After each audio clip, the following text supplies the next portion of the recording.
Vamos, señoras y señores, tenemos, ya he perdido la cuenta, no sé cuánto tiempo sin viceministro de hidrocarburos. Y además estamos descubriendo con desilusión que Papá Noel no existe. Papá Noel en este caso ha sido reemplazado por el gas maravilloso, milagroso, que nos iba a sacar de pobres. Eric García Portugal está con nosotros. Eric, ¿qué tal? Hola Chema, un gusto saludar. ¿Cuánto tiempo va sin viceministro del Ministerio de Energía y Minas ahí? Ya pasamos los 120 días, ya 4 meses. ¿Y eso qué significa? Que básicamente todas las decisiones del sector están cayendo en el ministro y en el viceministro de Electricidad, ¿no? Y es preocupante básicamente porque lo único que ha salido en estos 120 días es una norma de priorización del gas, ¿no? En beneficio del sector eléctrico y que puede poner en riesgo a la masificación del gas natural. Entonces, sí se necesita un viceministro que pueda liderar a dónde vamos a ir como sector, ¿no? ¿No hay urgencia para nombrarlo? Me sorprende, es la primera vez en todos los años que estoy en el sector tanto tiempo sin designación, ¿no? Para muchas personas, a veces me comentan, no, Eric, capaz no es necesario un viceministro de hidrocarburos, ¿no? Ya me lo han dicho varias veces. Pero yo te pongo un ejemplo sencillo, ¿no? Y para todos los televidentes.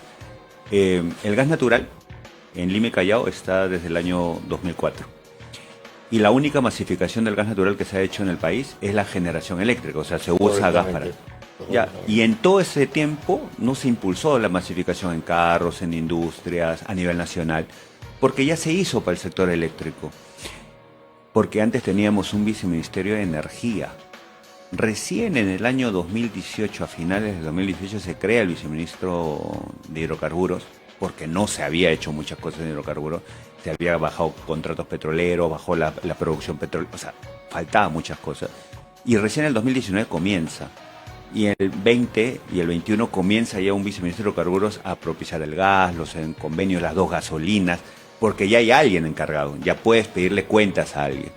Y otra vez volvemos al estado antiguo, ¿no? En donde una sola persona, en teoría, tiene que controlar tanto el sector eléctrico y tanto el sector de hidrocarburos.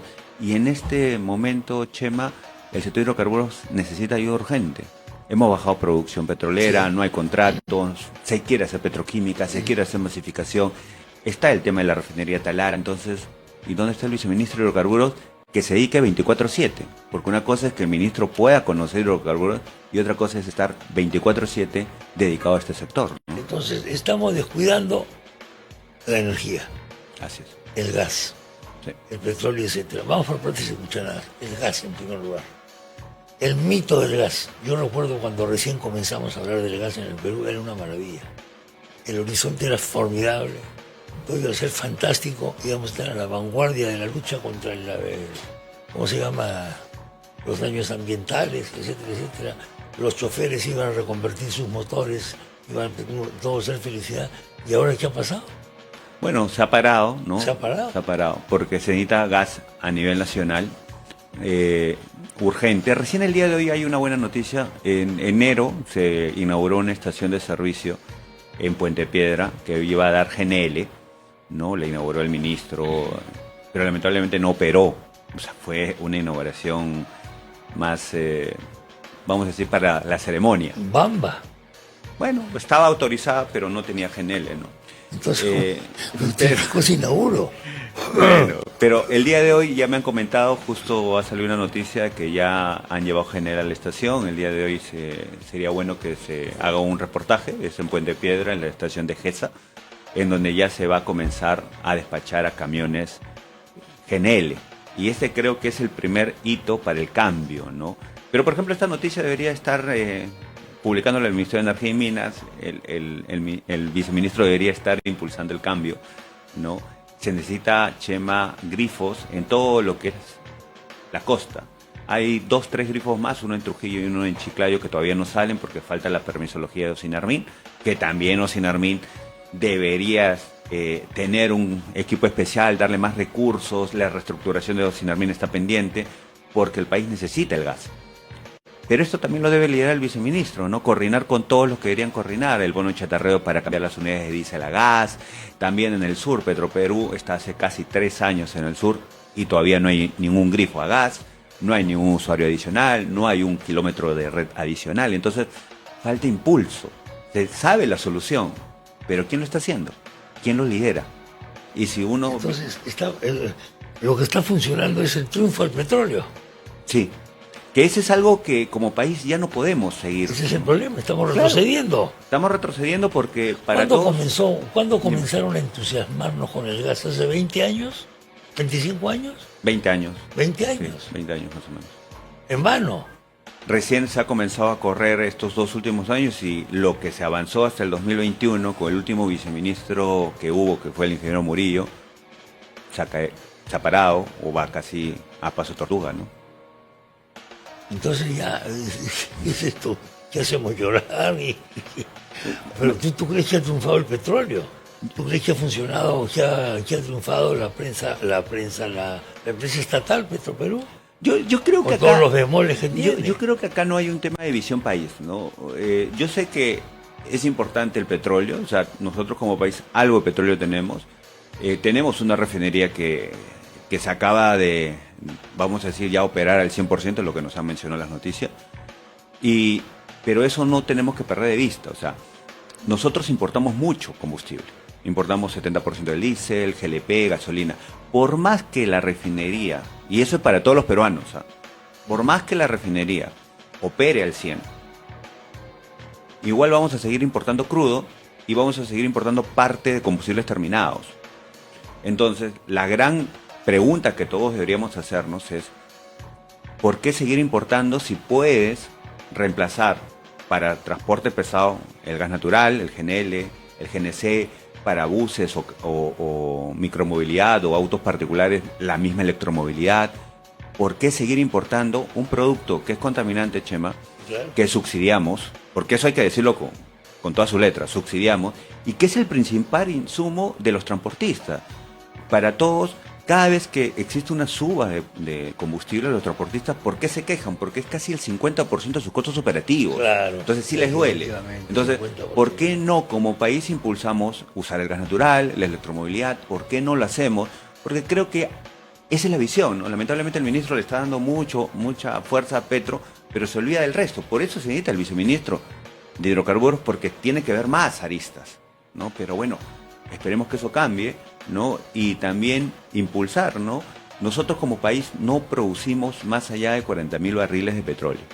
Y necesitamos mínimo 95.000 barriles, claro, para esa refinería que nos ha costado a todos. Claro, entonces, ¿qué cosa significa esto? Nuevamente, el petróleo se enseñorea de la política peruana. Sí. Los petristas o petroleístas han tomado el poder. Se acabó la batalla del gas. Al parecer, deberíamos darle un impulso al gas, a la electromovilidad, deberíamos darle un impulso y tener claro que nosotros no podemos seguir importando. ¿Cuánto nos está costando Petroperú? Bueno, en el último informe ya la refinería pasó a más de los 5.500 millones de dólares, ¿no?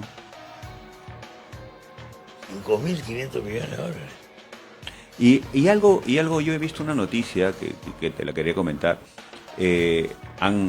Ha salido el presidente de Petroperú, ingeniero Chira, a decir que hay un ataque mediático contra la estatal por el nuevo rescate financiero que ha solicitado el directorio. Y ha salido también que va a hacer una propuesta de recomposición del directorio. Yo solamente tengo 2 acotaciones ahí. Primero, que esta es una empresa estatal que nos cuesta todo y que lo mínimo que debemos pedir como ciudadanos es transparencia en los gastos. Y una de las cosas que deberíamos exigir es la condición que el MEF le puso a Petroperú para el primer salvataje, que era la reestructuración de la empresa. Entonces, la reestructuración de la empresa, ¿qué significa? Reducción de personal. Sí, nos guste o no nos guste. Lamentablemente sí, lo que pasa es que nadie quiere hablar de esto. Y el tema... Porque te quita votos, esto te quita votos. Así es. O sea, tú no puedes hacer reformas... Y eso es preocupante, ¿no? Sin que te corten un pedazo de brazo, esa es la verdad. No nos vamos a engañar a la gente.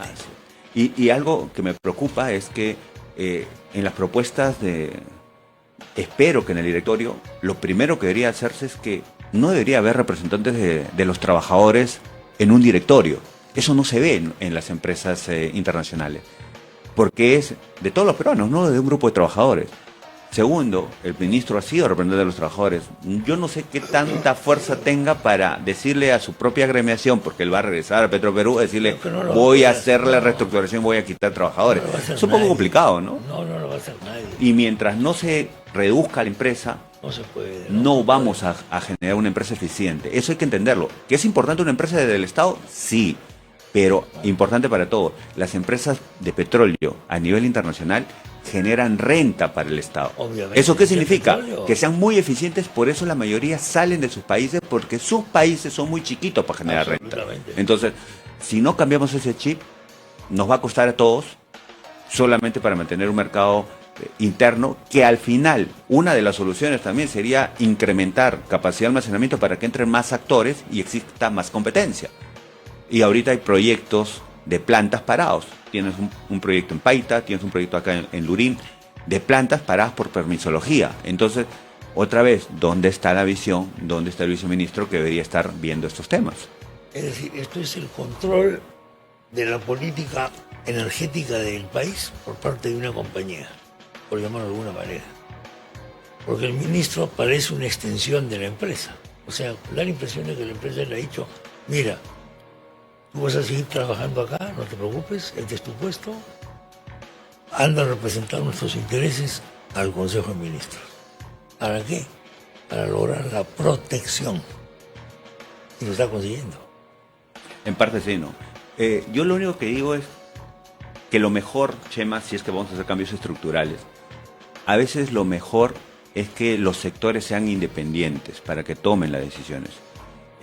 Yo me acuerdo, yo he sido funcionario de Sinarmin durante muchos años, he sido funcionario de carrera, y cuando pasé al Ministerio de Energía y Minas como director general de hidrocarburos, no me dieron la licencia que habitualmente le dan a un funcionario de carrera, no me la dieron, lo cual hizo que yo renuncie. Y la verdad, creo que fue la mejor decisión, porque cuando tú no tienes ningún vínculo laboral, puedes tomar decisiones sin ninguna atadura y sin ningún sesgo, ¿no? Cosa que en algunas reuniones yo me decían, oye Eric, no, es tu rol, tienes que hacerlo. Pero hubiese sido muy difícil si es que yo tenía que regresar. ¿Qué es lo que le va a pasar al ministro, no? Va a tener que regresar a Petroperú. Entonces creo que lo mejor y un cambio estructural ya para la gestión pública debería ser esto. O sea, si es que vas a pasar a una entidad que toma decisiones, es que ya no tengas vínculo laboral. Los créditos, los financiamientos del Ministerio de Economía y Finanzas a Petroperú, ¿hasta cuándo van a durar? Bueno, ¿Para cuánto pueden dar? Ya lo ¿Qué más se le puede pedir? Ya lo ha mencionado el ministro de Economía, ¿no? Que ya están al tope, están dando. Creo que es una buena decisión. Fue una buena decisión fondearlo al inicio porque tenía que operar la refinería. Lo que creo que falta ahorita es pedirle cuentas a ese directorio, a la gerencia, los números, ¿no? Yo he visto que el salvataje es porque van a asegurar el mercado interno. Ok, suena lógico, porque hay unas zonas que no van a las empresas privadas. Pero la pregunta al millón, ¿cuánto volumen es? ¿Cuánto dinero es? ¿No? O sea, debería ser un poco más transparente para que todo el mundo lo pueda observar, porque al final, como digo, antes los peruanos no habíamos invertido en esa empresa. No, ahora sí. Y bastante. Y ahora sí tenemos que exigir transparencia, que es el pilar fundamental de cualquier gestión, ¿no? Sin embargo, ahí, cada vez que pides esto, te dicen que estás contra la empresa pública. Eres un privatista fanático. No. Eres un extremista. Le dicen a la gente que piensa así. Obvio. No, hay un grupo que lo dice. Sí. ¿No? Entonces es muy difícil el debate, porque el debate se ha dejado de ser técnico. Mira, se convierte en un debate politizado. Mira, Chema, el petróleo es sagrado. Yo les digo algo a todos los televidentes. ¿Cuál es mi posición técnica como ingeniero? Que el país necesita una empresa pública de petróleo, considero que sí, ¿no? Okay. Tanto es así que en mi tesis de maestría hice una tesis sobre Petroperú para un buen gobierno de Petroperú, para que sea de clase internacional, o sea, para que veas que sí estoy a favor. Pero un principio básico, es que esa empresa sea un buen gobierno corporativo, que los directores sean independientes, que tengan sueldo y que ganen por incentivos, no por dietas, no para que vaya el amigo, no para que hagas currículum, no, que se metan, se mojen y que tengan un tema de decisión. No la empresa que están ahí los funcionarios de años y que te pueden dar cualquier cosa. No, que el directorio sea de primera, que tome decisiones. Y algo muy importante, mucha gente menciona Ecopetrol, que es un buen ejemplo. Pero Ecopetrol, señores, lo que hizo fue al minorista darle control de gerencias, en el mismo directorio, pero algo que no se dice, hubo reducción de personal. Hubo reducción de personal. Ecopetrol no salió sin reducir personal. Ahora, nosotros queremos más cosas, pero nadie lo dice. ¿Por qué tenemos un representante de los trabajadores en el directorio? ¿Por qué no ese directorio es competitivo y con sueldo? ¿Por qué no se plantea la reducción? Ya lo estableció el Ministerio de Economía y Finanzas. Hay que apoyar al Ministerio de Economía y Finanzas porque creo que es el único de los dos sectores más ecuánime, ¿no? ¿Quién va a definir esto? ¿La presidenta? En teoría...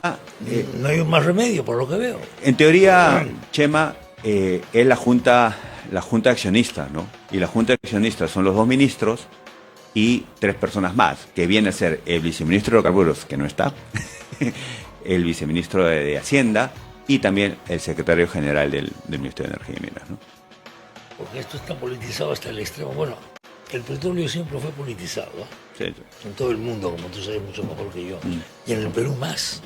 Pero acá, en realidad, nos estamos excediendo ya. Nos estamos pasando de rosca.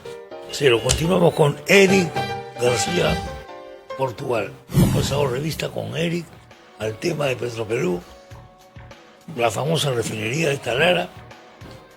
Y ahora hay algo que el propio Eric me hace notar: colas en los grifos de los choferes para el famoso GLP, el gas licuado de petróleo. ¿Por qué hay estas colas? Bueno, Chema, para todos, el Perú no tiene capacidad de almacenamiento de GLP, o sea, traducción, tanques o esferas, ¿no? Entonces, como tenemos poca capacidad de almacenamiento, cada vez que exista un mantenimiento de planta, un oleaje anómalo, ¿no? Un evento natural o huelga simplemente, se nos va a acabar el stock y va a comenzar la restricción. ¿Qué es lo que sucede y qué es lo que tiene que hacer el país? Es impulsar el concepto de seguridad energética, ¿no? Es tener como país una capacidad mínima, como pasa en otros países, de 30, 40, 50, 60, Japón 120 días de almacenamiento de los combustibles que tú usas para que cuando pase un evento natural o lo que ya hemos detallado o una guerra, el país no pare, ¿no? Entonces nosotros en GLP es el más crítico de todos los combustibles, es el que menos tenemos. Muchas veces lo que están mencionando algunos especialistas dicen, no, en Pisco, por ejemplo, donde está la planta de fraccionamiento, hay almacenamiento para 6 días, te dicen. Sí, pero lo que no mencionan es que la planta no tiene capacidad de despacho. Okay. Y si tú no tienes capacidad de despacho, es como si no tuvieses capacidad de almacenamiento. Tienen que ir relacionados. Un ejemplo sencillo, imagínate que yo consumo 1 litro de agua al día y tengo una jarra de 5 litros. En teoría me debería durar 5 días. Pero si esa jarra, ¿no?, solo me despacha medio litro al día, no estás teniendo la capacidad de litros. Igual vas a tener restricción por más que tengas los 5 litros guardados. ¿Eso es infraestructura técnica o gestión? Infraestructura, ¿no? Ese es un proyecto que desde el año 2019 Plus debió haber implementado, ¿no? Que espero que ya salga, que va a pasar de 100 camiones de despacho a 250 camiones de despacho. ¿Es normal en cualquier parte del mundo que por un oleaje me quede sin combustible? No. O sea, es normal. ¿Estamos en la Edad Media?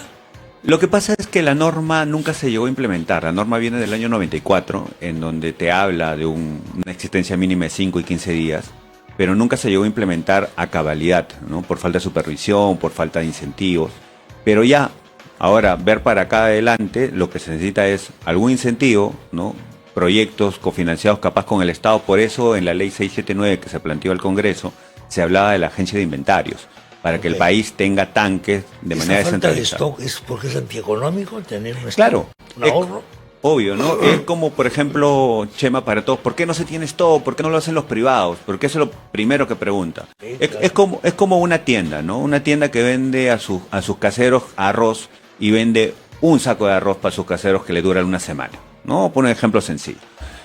La tienda no va a comprar 10 sacos de arroz, porque ese ese dinero de los otros 9 sacos es lo mismo con el combustible. Los privados no tienen la responsabilidad de asegurarse que el país no se detenga pues para 20, 30, 50 días. Es un tema del Estado. Entonces, por eso a nivel internacional se hace esquemas mixtos, en donde el privado pone algo, el Estado pone algo, y se pone mecanismos privados para generar más capacidad de almacenamiento. Y eso va alineado también a las autorizaciones, a tener la visión. O sea, si nosotros como país nos falta tanques, no podemos como país parar proyectos de plantas, ¿no? Hay un proyecto de hace más de 1 año y medio parado en Lurín, uno de Monte Azul, es lo que me han mencionado. Hay un proyecto en Paita, también parado hace más de 2 años. Entonces, por eso necesitamos un liderazgo, una lista de proyectos donde en el sur, en el centro, capaz darle algún beneficio a los terrenos, tener tarifa. Y algo que no se dice, Chema, es que la capacidad de almacenamiento no solamente te ayuda a seguridad energética, sino te puede ayudar a competencia. ¿Por qué? Imagínense que una empresa privada extranjera quiere venir al Perú porque nos puede vender, vamos a decir, el diésel más barato que el mismo Petroperú. ¿Va a poder hacerlo? No, no lo va a poder hacer. Porque una de las reglas para que pueda vender combustible en el país es que tengas capacidad de almacenamiento. Entonces, si el país no tiene plantas, nadie puede ingresar y no se cumpliría una de las principales leyes de la libre competencia, que no existe restricción a la entrada o a la salida de los jugadores del mercado. Acá hay una restricción a la entrada, entonces no se estarían cumpliendo la principal regla de un mercado de libre competencia. No existe. Así es. Entonces hay que impulsar. ¿Hay una discriminación? Sí, por falta de infraestructura. Por eso necesitamos como país impulsar seguridad energética, porque te va a permitir tener más almacenamiento y también te va a permitir tener más jugadores en el mercado, y eso le va a beneficiar cada vez que exista competencia en el mercado. En cualquier producto, el único beneficiado es el usuario, ¿no? Es como cuando uno tiene una tienda en su barrio, ¿no? Pone un precio y cuando abre la segunda ven que compiten. Y es así, pasa en todo. Entonces, mientras exista más competencia, nosotros los ciudadanos vamos a tener mejores beneficios. Pasado con los celulares, ¿no? Así es. El ejemplo más claro, ¿no? Que la gente entiende más de los celulares. ¿Esto es aplicable también en la energía? Sí, sí, justamente. No tiene por qué no ser aplicable en la energía. Así es. Pero cuando hablamos de energía y hablamos de petróleo, sobre todo, tenemos una especie de temor reverencial, porque hay argumentos casi militares sobre ese asunto. Esto es una empresa estratégica porque, ¿qué pasa si nos invaden? ¿Qué pasa si no sé qué? Etcétera, etcétera, etcétera. Se saca ese argumento siempre. No sé si esto es común en otros países. No, justamente, o sea, el concepto de seguridad energética también, uno de los principios es el estratégica militar. Entonces, por eso, como Estado, ponen un nivel alto de almacenamiento. ¿Cómo lo logras? Es sencillo, con esquemas, ¿no? Por ejemplo, si yo quiero tener 30 días de almacenamiento en vez de los 3, 4 que tengo ahorita, yo como Estado puedo decir, oye, vengan privados, invierta, voy a poner una tarifa de almacenamiento y voy a obligar a que todos comercialicen y se te va a devolver la inversión. Se te puede dar facilidades del terreno, te puedo dar facilidades en la tramitología. Yo necesito como Estado que esté en el sur, no sé, en Mollendo, no en el centro, no en el norte, pero eso es un tema de diseño. Si nosotros no tenemos claro eso, vamos a dejar que el mercado se mueva solo. Y otra vez, el mercado no tiene la consigna de seguridad energética, va a colocarlo en donde venda más, no necesariamente donde se necesite y no necesariamente con el stock que asegura el país a no detenerse. El problema es el stock, entonces, siempre. Y eso no es negocio. Así es. Eso no es negocio, pero es necesario tenerlo. Así es. Ahora, el público en general no es muy consciente de esto. No. Por ejemplo, ahora que ha habido las colas de autos que están en la cola de los grifos. Las colas de GLP y eso para los televidentes. O sea, nosotros tenemos que entender dos cosas. GLP ya no tenemos como país. El GLP lo estamos importando 33% y a este paso vamos a seguir importando más. Entonces, ¿qué se tiene que hacer para los choferes? Al menos el Lima y Callao. No, vamos por parte.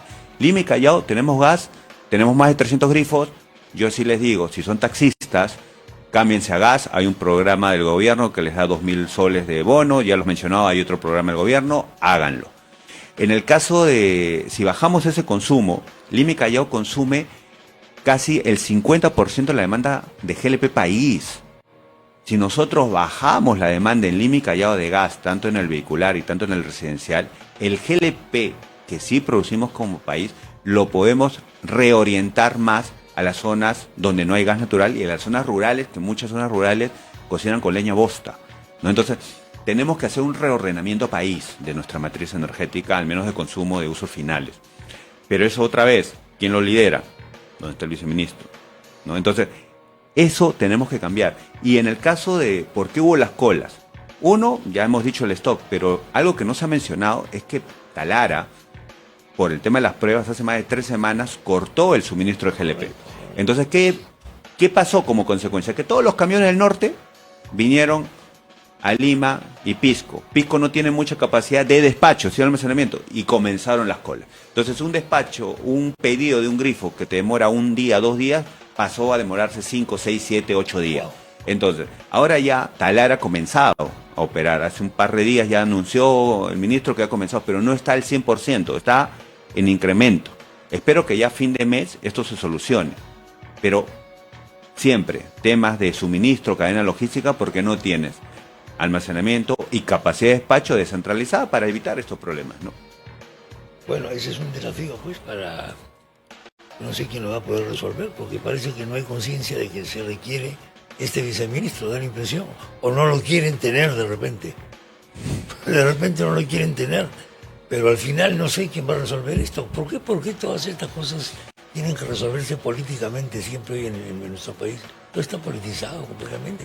Una de las soluciones, totalmente politizado. Una de las soluciones que otros países han adoptado, ¿no?, es que todo el tema energético, tanto de combustibles, en tema de transporte, tema de generación eléctrica, todo está en un planeamiento energético y que está a cargo de una agencia autónoma, que no depende de nadie, es autónoma, y que lo que diga ese plan, que es para 20, 30 años, de acuerdo, se haga independientemente del cambio de ministro, director, ministro, viceministro. Debería Eso no ser tenemos. así, pero me temo que... ¡Oh, señor! Bueno, Eric, te agradezco mucho la visita. No, gracias, Chema, por la invitación. Muy interesante.